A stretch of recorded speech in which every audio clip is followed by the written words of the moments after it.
So ito naka-check engine kanina ang dinala sa atin ng customer. So nakailaw yun. Tapos hard starting daw. Usually pagka hard starting ang Revo, yung matagal na redondo, ang sira niyan yung ECT. Ayan, pakikita ko sa inyo mamaya kung paano ko diniagnose ito yung ECT. Tapos kapag kaganyang hard starting, try nyo i-on ang susi. Tapos patayin nyo sa padalwa nyo start. On, on nyo. Tapos pag naka-on, patayin nyo ulit ang susi. Bunot, tsaka nyo paandarin.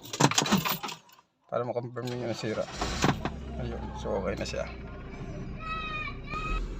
So ayan, diagnose natin tong check engine issue nya. So dito magso-short pin tayo ng TE1 E1.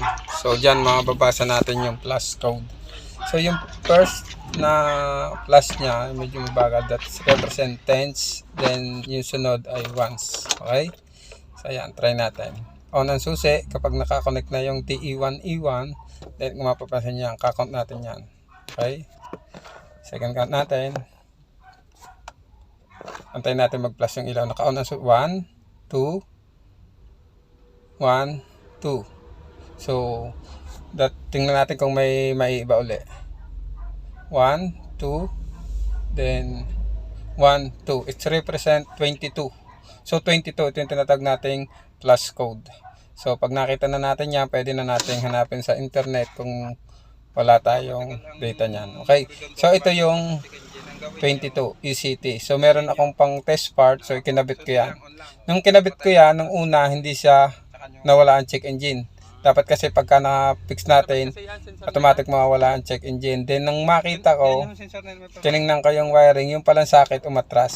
So, dito ko muna itrinay sa pang-test part natin. Kahit hindi ikabit siya dun sa mismong lalagyan. Then, nawala na yung check engine upon testing. So, ibig sabihin, wiring lang yung naging problema. Kaya, ibabalik lang natin siya dun sa dati niyang sensor. So, subukan uli natin, ikakabit natin sa kanyang dating sensor kung okay na yung check engine issue niya, kung mawawala na. Okay, so confirm natin ECT. Ayan, tinanggal na natin, then binalik natin. Umatras lang pala yung isang socket kasi kung mapapansin natin, hindi na original yung kanyang wiring. Then, yun, pag sinilit natin, okay na din siya. Nawala na din yung kanyang check engine light. So, yan, start ulit natin. Yan, wala na check engine light. Okay na siya. So, yan, paalis na yung Revo. Ganyan lang pag-check gamit ang plus code. Thank you.